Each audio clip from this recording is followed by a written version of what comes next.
Question number 1 बोल रहा है कि एक इक्विलेटरल ट्रायंगल है, उसमें दो वर्टेक्स दिए हुए हैं और थर्ड जो वर्टेक्स है उसको निकालना है। तो देखिए, जैसे फिगर क्वेश्चन में दिया हुआ उसी के अनुसार हम लोग करते हैं। ये एक इक्विलेटरल ट्रायंगल हो गया, ये ए हुआ, बी हुआ और ये सी हुआ हो गया। ए का दिया हुआ है -4 3, बी का दिया हुआ है 4 3 और सी का जो है XY सपोज कर लेते हैं कि XY दिया हुआ है।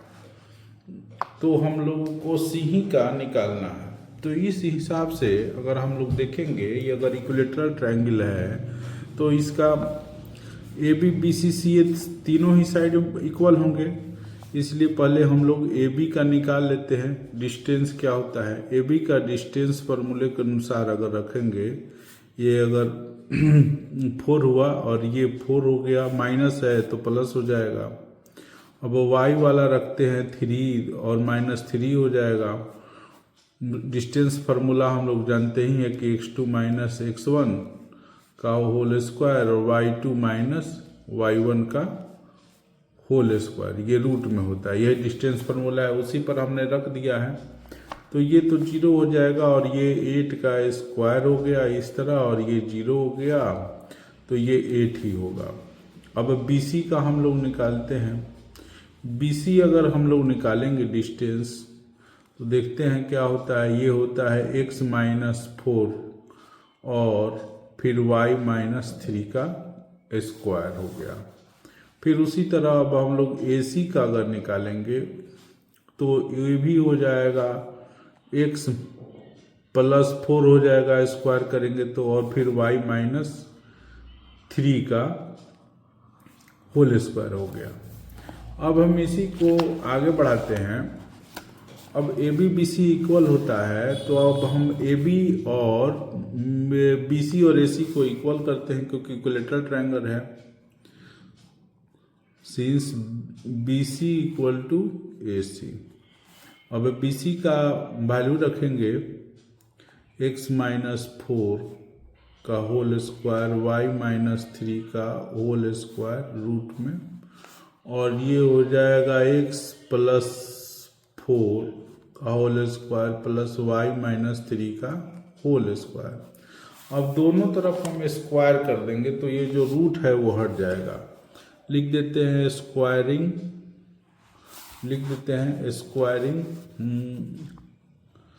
Squaring both sides. अब स्क्वायर करेंगे तो जब रूट हट गया तो ये हो जाएगा x - 4 और y - 3, और ये हो जाएगा x + 4 और ये हो जाएगा y - 3 का होल स्क्वायर। इस तरह ये दोनों इक्वल हुए तो कैंसिल हो जाएंगे। ये x + 4 है, सॉरी। अब दोनों को एक तरफ लाएंगे तो ये हो जाएगा x - 4 और ये हो जाएगा x + 4 0। अब एक बार इसको हम लोग ऐड करेंगे और एक बार माइनस करेंगे। x - 4 x + 4 x - 4 - x - 4 = 0। अब इस तरह ये कैंसिल हो गया और ये जो है हमारा हो जाएगा। इसको हम आगे बढ़ाते हैं तो ये एक हो जाएगा 2x और 2x और एक हो जाएगा 2x - 8 = 0। इस तरह x का इसको सोल्व करेंगे तो x = 0 हो जाएगा, और इसको सोल्व करेंगे केस 2 में कर देंगे तो 2x - 8 = 0। तो इससे करेंगे तो ये 8/2 मतलब 4 हुआ। इस तरह x का दो वैल्यू आया, एक 0 आया और एक 4 आया। अब आते हैं दूसरी तरफ। अब मान लीजिए कि कोई जो है BC या AC, किसी को हम लोग AB के इक्वल कर देंगे। BC = ए बी, और इसको भी हम B C square equal to A B square लिख सकते हैं। अब लिखेंगे यहाँ पर बी सी का जब स्क्वायर करेंगे तो x माइनस 4 और ये हो जाएगा y माइनस 3 और ये हो जाएगा 8 का स्क्वायर। अब x इक्वल टू अगर 0 लिखते हैं, if x equal to 0, then 0 लिखेंगे तो ये -4 हो गया और ये y माइनस 3 का स्क्वायर हो गया, ये 8 हो जाएगा और 8 स्क्वायर हो जाएगा और ये हो गया y माइनस 3 का होल स्क्वायर, ये हो जाएगा हमारा 64 और इसको हम लोग इधर लाएंगे तो ये हो जाएगा 60। अब इस तरह ये हो जाएगा 8 और ये हो जाएगा हमारा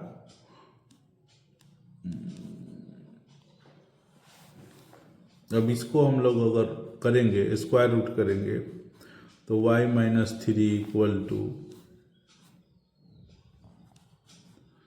प्लस माइनस 4 रूट 3 हो जाएगा।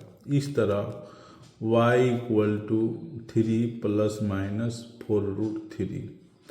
तो इस तरह हम कह सकते हैं कि जो थर्ड क्वाड्रेंट है, अगर x जो है 0 है, x अगर 0 है तो y जो होगा 3 प्लस माइनस 4 रूट 3 होगा। यही आंसर हो जाएगा हमारा। क्वेश्चन नंबर 2 जो है वो बोल रहा है कि एक पार्लेलियोग्राम है ए बी सी डी, उसको हम लोग ऐसे लिख देते हैं।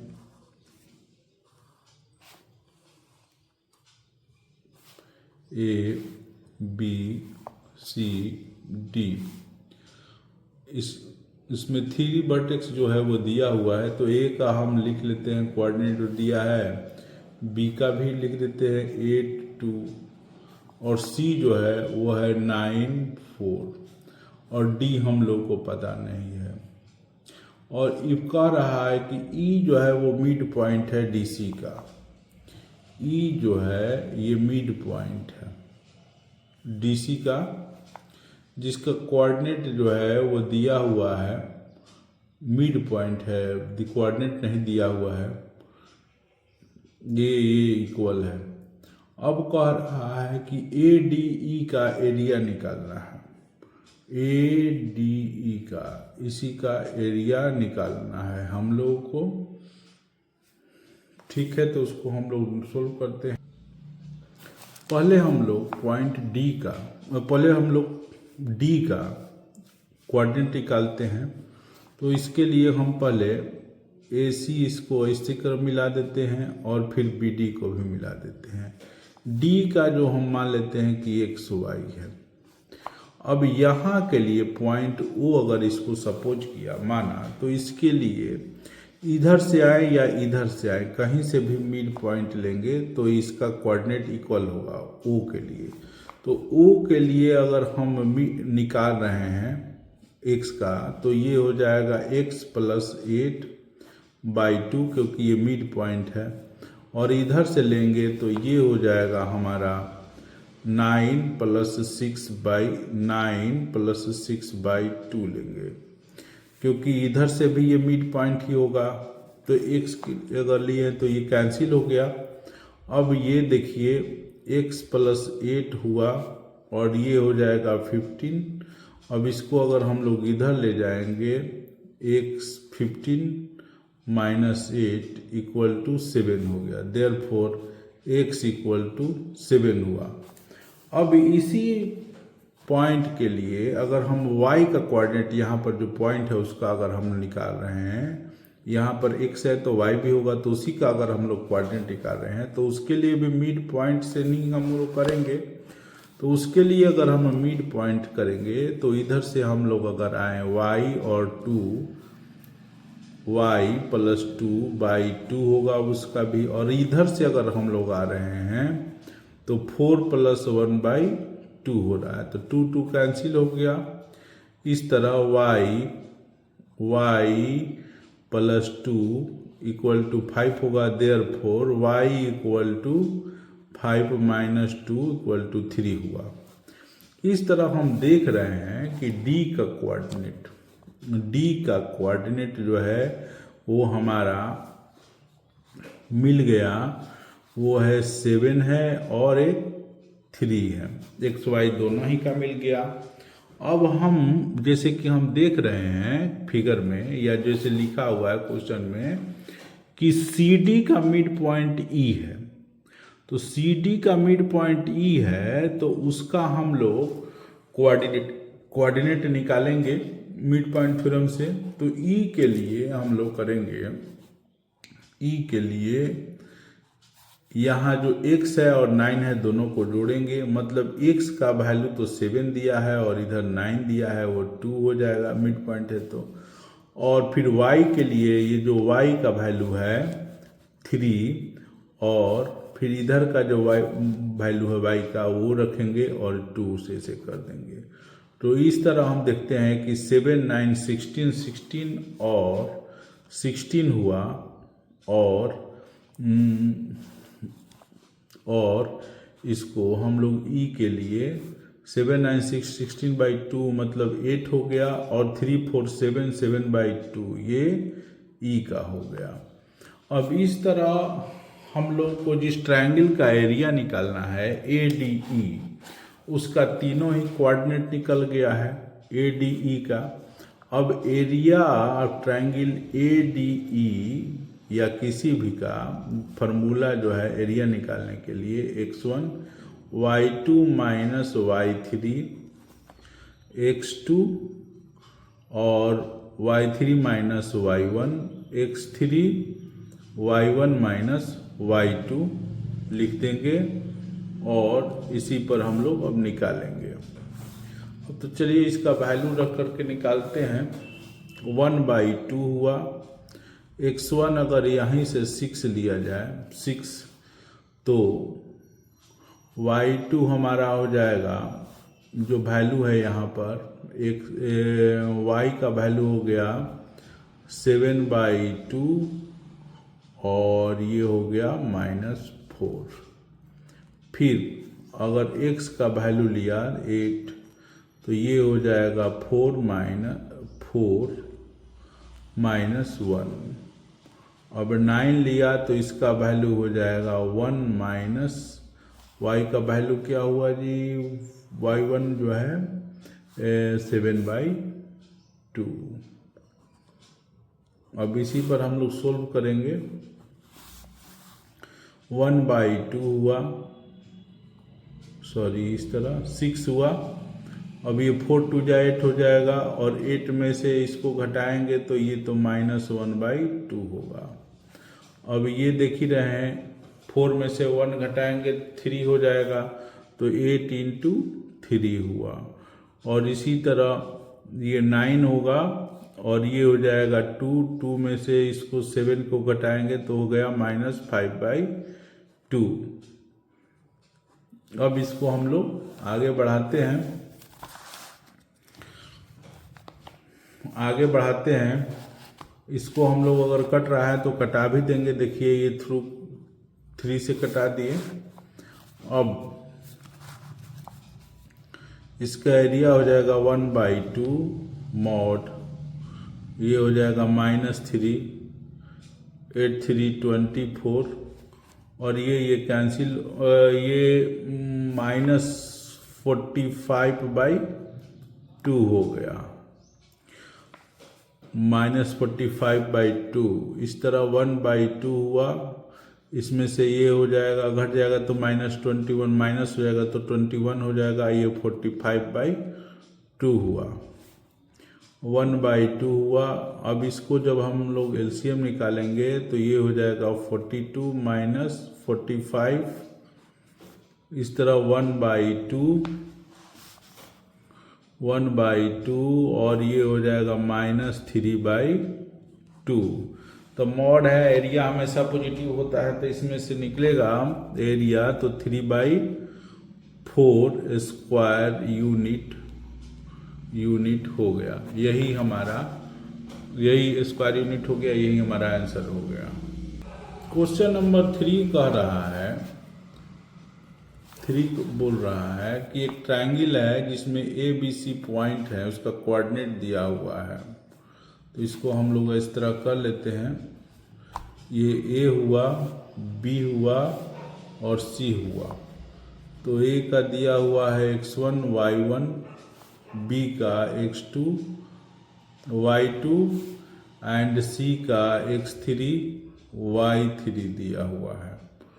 अब कह रहा है फर्स्ट जो क्वेश्चन है इसमें का कि 3 का 1 का कि ए से मीडियन निकल रहा है, मीडियन निकल रहा है, और ये डी जो है ये यहाँ पर पॉइंट, ठीक, इसका कह रहा है कि कोऑर्डिनेट हमको निकालना है डी का। तो फर्स्ट कंडीशन में तो ये जाहिर सी बात है कि ये जो मीडियन है तो ये 2 बराबर भागों में ही बांटेगा। अगर 2 बराबर भागों में काट रहा है तो डी पॉइंट का मीडियन निकालना बिल्कुल ही आसान है, मिड पॉइंट थ्योरम से निकाल लेंगे। x2 प्लस x3 बाई 2 और ये हो जाएगा y2 प्लस y3 बाई 2। इस तरह ये पॉइंट डी का हो गया, पॉइंट डी का हो गया। अब दूसरा करेंगे, अब यहाँ पर कह रहा है दूसरे क्वेश्चन में कि find the coordinate of the point P on A D. अब पी जो पॉइंट है वो ए डी पर है, यहीं पर कहीं पर पॉइंट है पी।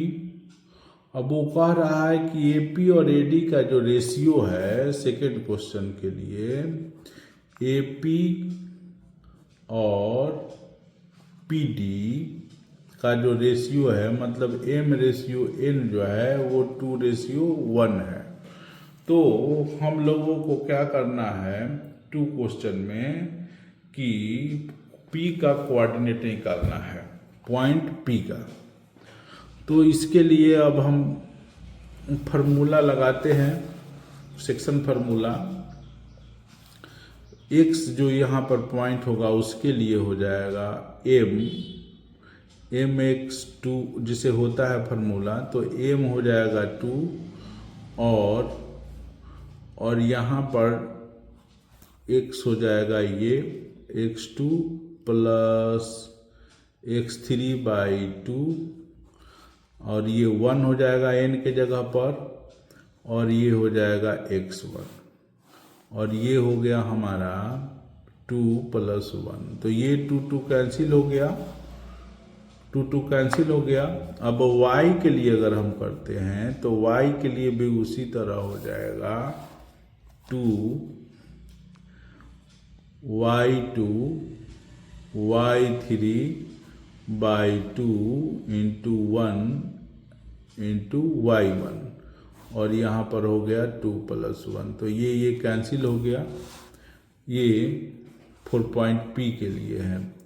तो P का जो हो जाएगा, इसको जब हम लोग आगे बढ़ाएंगे तो देखेंगे रहे हैं कि x1 x2 x3 3 बाई 3 और y1 y2 y3 बाई 3। इस तरह हम लोग देख रहे हैं कि पॉइंट P का कोऑर्डिनेट हो गया। ये क्वेश्चन 2 के लिए हुआ। अब हम इसको आगे बढ़ाते हैं तो कह रहा है कि कोऑर्डिनेट निकालना है Q और R का, जो कि Q और R जो है मीडियन है BE और CF का रिस्पेक्टिवली। तो BE मीडियन जब अगर होगा, BE मीडियन है, BE इस तरह अगर हम लोगों ने किया, BE मीडियन है और CF जो है, CF इधर से हो जाएगा, CF मीडियन हुआ। और फाइंड द कोऑर्डिनेट ऑफ जो कि on the BQ on the median BE इस तरह है क्यू यहाँ पर कि बी क्यू जो है वो 2 है, बी क्यू जो है वो 2 है, और आर एफ में भी ये भी है। अब देखिए जैसे कि हम लोग जानते हैं कि ये भी एक मीडियन ही है, बी ई ए डी और सी एफ जब ये मीडियन हैं और काट रहे हैं तो ये सब आर क्यू पी तीनों ही एक ही पॉइंट पर होंगे और तीनों का कोऑर्डिनेट जो होगा एक ही होगा, देयरफॉर विच इज पी। यहाँ पर लिख देते हैं कि since AD BE and CF are the median, hence they meet at the same point,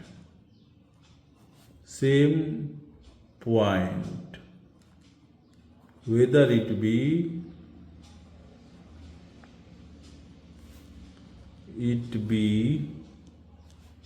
P, R and Q। मतलब कि इन तीनों ही का आंसर एक ही आएगा, एक ही को के तीनों ही जो ही हैं वो मीडियन ही है तीनों के लिए। अब हम इसको तीनों के लिए मीडियन ही है इसलिए तीनों का सेम ही होगा। अब हम इसका क्वेश्चन नंबर 3 को देखते हैं। कह रहा है कि व्हाट इज सेंट्रॉइड, तो what is the coordinate of centroid, तो सेंट्रॉइड भी यही होगा क्योंकि जो तीनों मीडियन एक बिंदु पर काटते हैं वही ट्रायंगल का सेंट्रॉइड होता है, और वो भी सेंट्रॉइड 4 का भी जो आंसर आएगा वो भी सेंट्रॉइड का यही कोऑर्डिनेट होगा, अलग से नहीं होगा। क्वेश्चन नंबर 4 बोल रहा है, क्वेश्चन नंबर 4 कि ए बी सी डी एक पैरेललोग्राम है।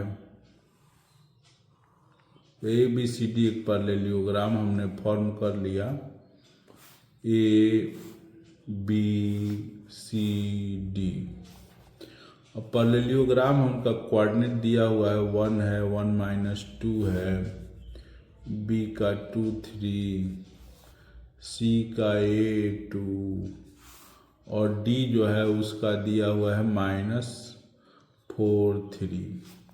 अब इसमें से हमें दिया हुआ है कि ए का वैल्यू निकालना है, तो ए का वैल्यू निकालना है तो उसके लिए हम लोग मिड पॉइंट का सहारा लेंगे। ये पॉइंट जो होगा, ये पॉइंट वो इधर से आए या इधर से आए, दोनों ही को बाइसेक्ट करेगा, इसलिए इसका कोऑर्डिनेट जो होगा, मान लीजिए कि पी ही है, इसका कोऑर्डिनेट जो होगा हमेशा स्थिर एक ही रहेगा। तो एक्स एक्सिस है तो इसको हम लोग एक्स एक्सिस पर लेते हैं और इसको आगे बढ़ाते हैं। इस पॉइंट के लिए हम लोग कोऑर्डिनेट निकालने के लिए मिड पॉइंट का सहारा लेंगे 1a/2 x के लिए। अब इधर से भी x के लिए लेंगे तो वही आएगा, क्योंकि दोनों ही के लिए दोनों ही डायगोनल को एक ही बिंदु पर काटा जा रहा है या कट रहा है एक दूसरे को। इसको भी हम कर लेते हैं मिड पॉइंट थ्योरम से। ये कैंसिल हो गया तो ये 1 + a हुआ और ये -2 हुआ। अब ये अगर इधर आएगा इधर, तो a का वैल्यू जो होगा -2 - 1 मतलब -3 a का वैल्यू हो जाएगा।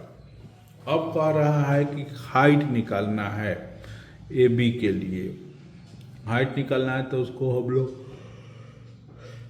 देख लेते हैं। ऑफ ट्रायंगल DBC ये 1/2 हो जाएगा x - 4, ये 3 - 2 2, तो ये हो जाएगा 2 - 3 प्लस a का जो वैल्यू है -3 इधर होगा, और a का वैल्यू हुआ तो 3 - 3 हो गया।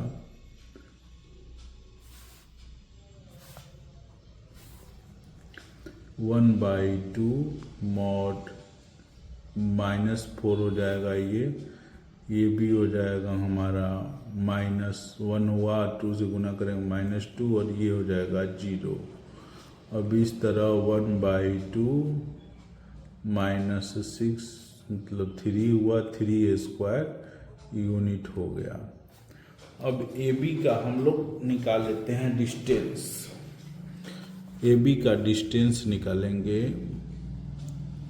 तो हो जाएगा 2 - 1 डिस्टेंस फार्मूले से, और 3 - 2 होगा, तो -2 है तो यहाँ पर प्लस लिखना पड़ेगा, तो ये हो जाएगा हमारा 1, और ये हो जाएगा हमारा 5 का स्क्वायर, 1 का स्क्वायर 5 का स्क्वायर, तो मतलब कि 1 और ये हो जाएगा 25, 1 और 25 मतलब हो गया √26।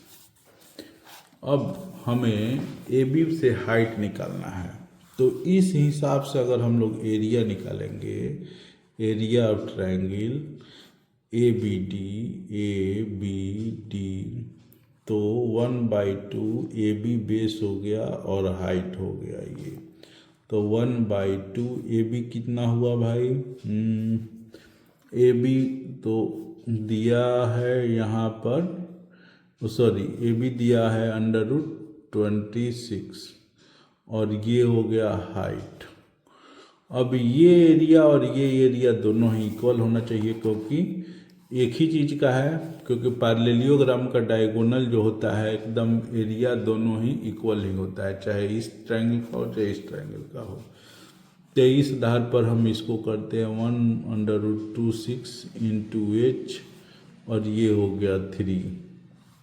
अब ये जब इधर आएगा तो हो जाएगा √26h, और ये हो गया 6, देयरफॉर h =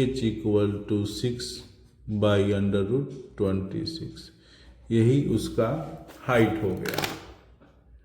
यही ट्रायंगल का AB जो बेस्ड हुआ तो उसका हाइट जो है 6/26 आंसर हो गया। क्वेश्चन नंबर 5 जो है वो बोल रहा है कि स्टूडेंट जो है स्टैंड है एक रो में और प्ले ग्राउंड के, और ड्रिल प्रैक्टिस कर रहे हैं। ABCD 4 पोजीशन है, चारों पोजीशन में दिखाया गया है फिगर में। कह रहा है कि अगर संभव है तो जसपाल को ABCD सबसे बीच में स्थान चाहिए, जसपाल को। इसका मतलब है कि जसपाल जो है ABCD सबसे जो है वो इक्विडिस्टेंस पर है, और वही हमको पोजीशन प्राप्त करना है जसपाल के लिए, क्वेश्चन में जैसे बता रहा है। तो इसके लिए हम क्या करेंगे कि जसपाल के लिए ABCD जो भी पोजीशन है पहले उसका कोऑर्डिनेट लिख देंगे। तो A 3 है और इधर से Y जो है 5 है। B के लिए देखते हैं, B के लिए देख रहे हैं हम लोग, तो B जो है 7 है और Y जो है 9 है। C के लिए अगर हम लोग देखते हैं तो C जो है 11 है और 5 है, 11 5। अब D के लिए अगर हम लोग देख रहे हैं तो D जो है वो भी 7 है और 1 है, एंड D 7 1 है। अब इसी के अनुसार अब हम लोग अपना पोजीशन क्लियर करेंगे। माने इक्वी डिस्टेंस है, जसपाल जो है वो मान लेते हैं कि P पोजीशन पर है। Let P B equal to the position of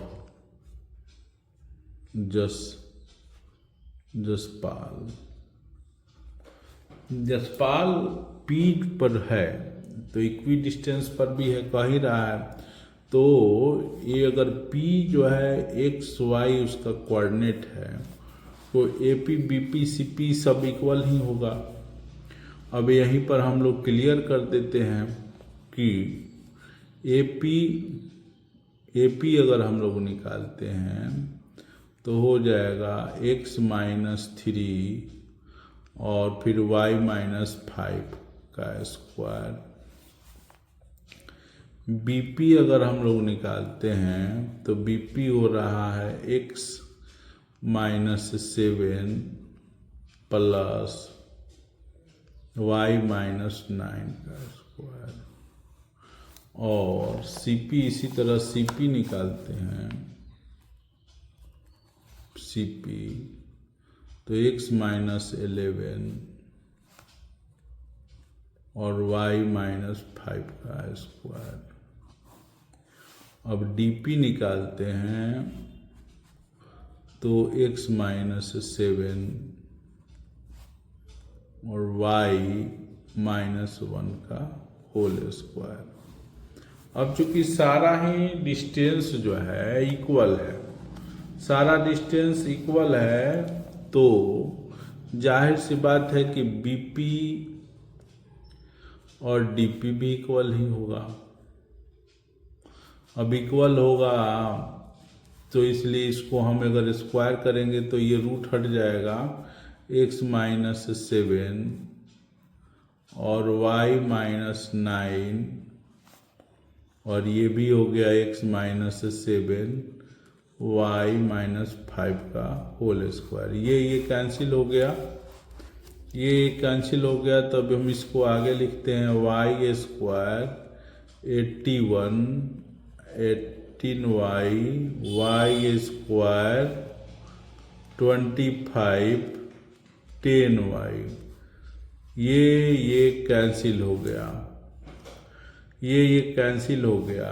अब इसको अगर हम इधर लेकर आएंगे 81 और ये हो गया 25 18y माइनस 10y।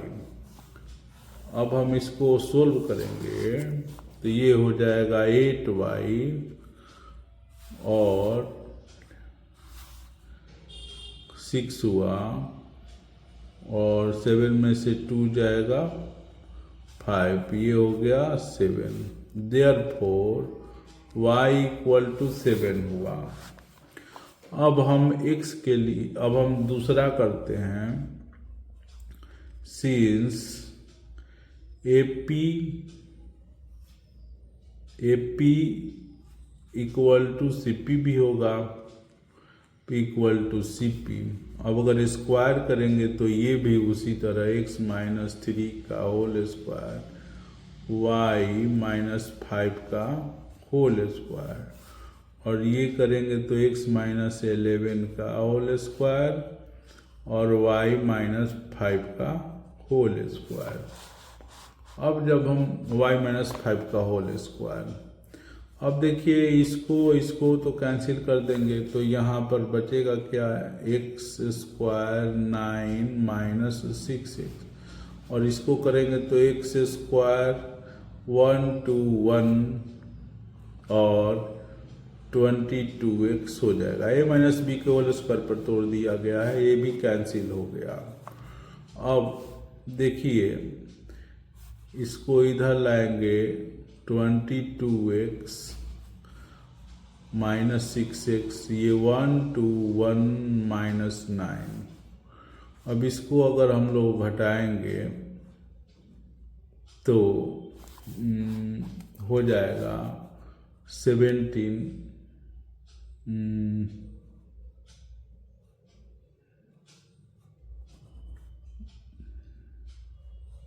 6 घटाना है तो ये हो जाएगा 16x, और इसको करेंगे तो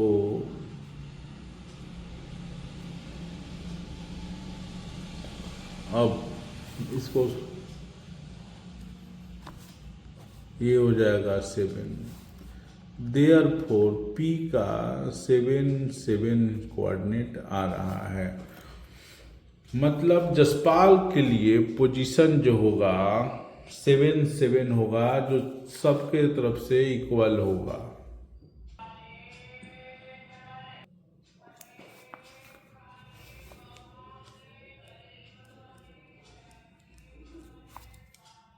क्वेश्चन नंबर 6 जो है बोल रहा है कि आयुष अपने घर से शुरू करता है चलने के लिए और उसे अपने ऑफिस जाना है, लेकिन वो ऑफिस नहीं जा करके वो बैंक जाता है। बैंक जाता है, इधर बैंक जाता है, फिर बैंक जाने के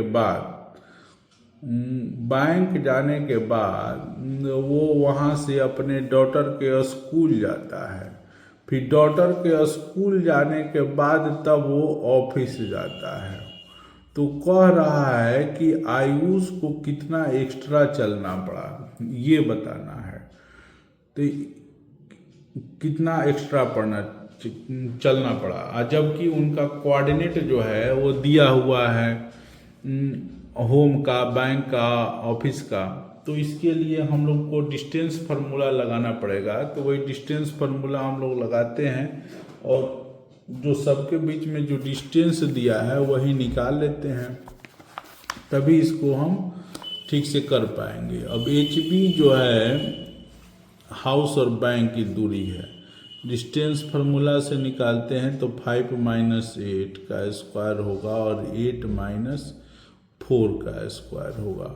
इस तरह ये जो हो जाएगा -3 का स्क्वायर हो जाएगा और ये जो है 4 का स्क्वायर हो जाएगा रूट में। तो ये हो गया हमारा 9 और ये हुआ 16, ये हो जाएगा 25, ये हो जाएगा 5। अब वो यहाँ से वो बैंक से स्कूल जो जा रहा है उसके बीच की दूरी निकाल लेते हैं। तो वो हो जाएगा 5 - 13 और 8 - 14। तो इस तरह हो जाएगा, ये -8 हो गया और इस तरह ये -6 हो गया। तो ये हो जाएगा 64 और ये हो जाएगा हमारा 36। मतलब कि 100 और 100 का होता है 10 स्क्वायर रूट। अब यहाँ से यहाँ के बीच की भी डिस्टेंस निकालना पड़ेगा, स्कूल और ऑफिस के बीच में भी। तो इसको हम करते हैं 13 - 13 और 14 - 26। तो ये तो 0 हो जाएगा और ये करेंगे तो 12 हो जाएगा। तो ये 12 का 12 ही रहेगा। अब हम लोग हाउस और ऑफिस के बीच की जो डिस्टेंस है वो निकाल लेते हैं। तो हाउस और ऑफिस के बीच 13 - 2 और 13 - 26 - 4।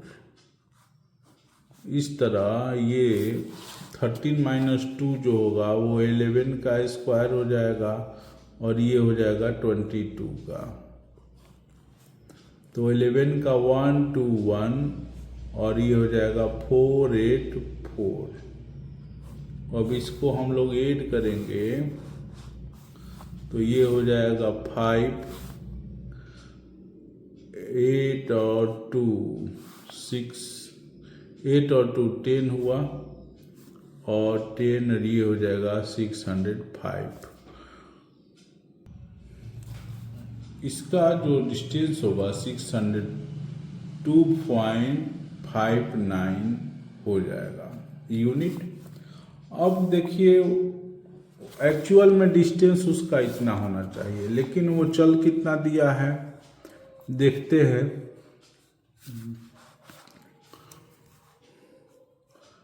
Total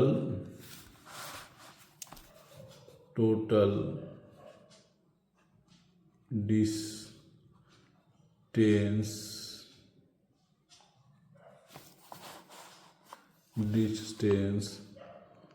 covered by him to reach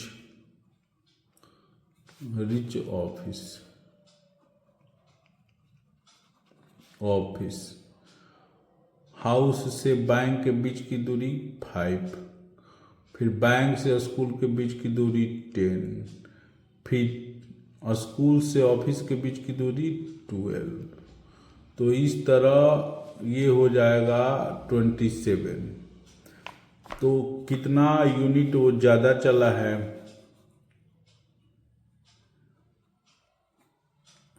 he cover distance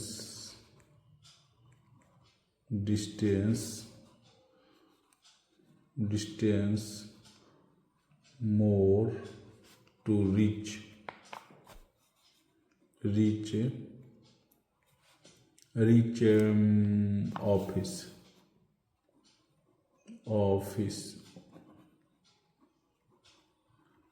office. ये 27 में से 24.59 को लगभग घटा देंगे तो ये -1 होगा और ये 4 हो जाएगा, और फिर ये 6 में से ये हो जाएगा 2, मतलब इतना किलोमीटर लगभग अधिक चला है।